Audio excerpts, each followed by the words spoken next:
Hello বন্ধুরা, technical sign YouTube চ্যানেলে আপনাদের স্বাগতম। বন্ধুরা, আজকের এই ভিডিওতে আমি বিএসএনএল কোম্পানি সম্পর্কে আপনাদের সঙ্গে আলোচনা করব।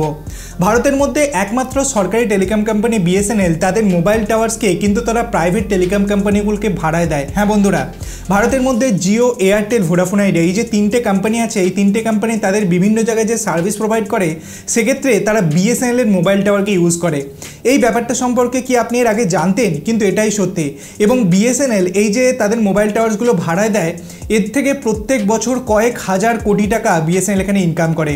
তো টেলিকম রেগুলেটরি অথরিটি অফ ইন্ডিয়ার তরফ থেকে একটা আপডেট এখানে বেরিয়ে এসেছে, যেখানে ফাইন্যান্সিয়াল ইয়ার 2024 পর্যন্ত বিএসএনএল কোম্পানি কত টাকা এখানে ইনকাম করে, তাদের কত mobile towers mainly private telecom company ভাড়ায় নিয়েছে এবং কোন কোম্পানি কত ভাড়া নিয়েছে, সম্পূর্ণ ডিটেলস এই ভিডিওতে আমি আপনাদের সঙ্গে আলোচনা করব। আসুন ভিডিওটাকে শুরু করা যাক।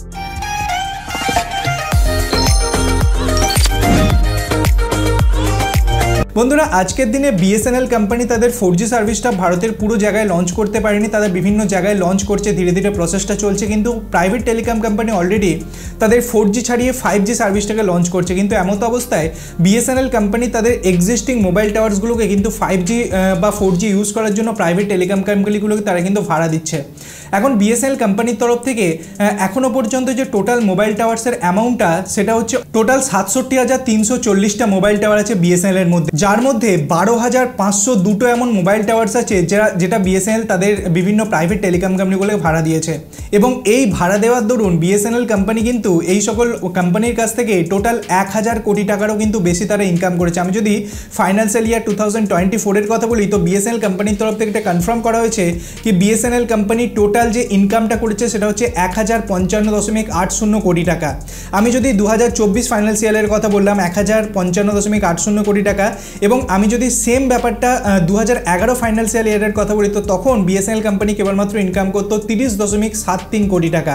তো কতটা বেশি পরিমাণে তাদের ইনকামটা বেড়েছে টাওয়ার ভাড়া দেওয়া বা টাওয়ার রেন্ট দেওয়ার ব্যাপারে, এটা আপনি দেখতে পাচ্ছেন।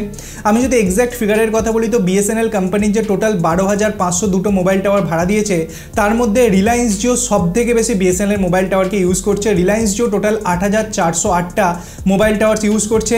ভোডাফোন আইডিয়ার যদি কথা বলি, ভোডাফোন আইডিয়া এখানে 1568টা, এবং এয়ারটেল কোম্পানি 2415টা মোবাইল টাওয়ার কিন্তু এখানে ইউজ করছে বিএসএনএল। এবং এই যে তিনটে কোম্পানি বিএসএনএল এতগুলো মোবাইল টাওয়ার ইউজ করছে, তার জন্য 2024 সালে এই সকল কোম্পানির তরফ থেকে বিএসএনএলকে দেওয়া হয়েছে 1,055.80 কোটি টাকা। বন্ধুরা, 31 মার্চ 2024 আমি যদি এই পার্টিকুলার টাইম স্প্যানের রিপোর্টের কথা বলি, তো বিএসএনএল এর কাছে টোটাল 67,340টা মোবাইল টাওয়ার্স ছিল। যদিও 4G লঞ্চের জন্য তারা নতুন অনেক মোবাইল টাওয়ার্স বসাচ্ছে, টোটাল 1 লক্ষটা মোবাইল টাওয়ার্স তারা বসাবে আগামী কিছুদিনের মধ্যে। তার সঙ্গে 12,502টো মোবাইল টাওয়ার্স তারা অলরেডি প্রাইভেট টেলিকম কোম্পানিকে ভাড়া দিয়ে দিয়েছে। আপনারা জানেন গভর্নমেন্টের তরফ থেকে অলরেডি বিএসএনএলকে 3বার রিভাইভার প্যাকেজ দেওয়া হয়ে গেছে। একটা হচ্ছে 2019 সালে 69,000 কোটি টাকা, 2022 সালে 1,64,000 কোটি টাকা, এবং 2023 সালে 89,000 কোটি টাকার 4G 5G স্পেকট্রাম দেওয়া হয়েছিল। এবং তারপরেও কিন্তু বিএসএনএলকে বলা হয়েছিল কি তাদের যে অ্যাসেটগুলো তারা কোনো পারফর্ম করছে না, কোনোরূপ কাজে লাগছে না, সেই অ্যাসেটগুলোকে তারা কীভাবে মনিটাইজ করতে পারে, তার জন্য বিভিন্ন জায়গায় তাদের যে ল্যান্ড বলুন, কোয়ার্টার বলুন, এগুলো সেল করছে বিএসএনএল। এবং যে সকল মোবাইল টাওয়ার্স বিএসএনএল কাজে লাগছে না, সেগুলো কিন্তু প্রাইভেট টেলিকম কোম্পানিগুলোকে তারা ভাড়ায় দিচ্ছে, এবং সেখান থেকে একটা ভালো মতো ইনকাম তারা জেনারেট করতে পারছে, যেটা সরকারের কোষাগারে ঢুকছে। বন্ধুরা, আমি সম্পূর্ণ ডিটেলস আপনাদের সঙ্গে শেয়ার করে দিলাম কি প্র্যাকটিক্যালি ঘটনাটা কি হয়েছে।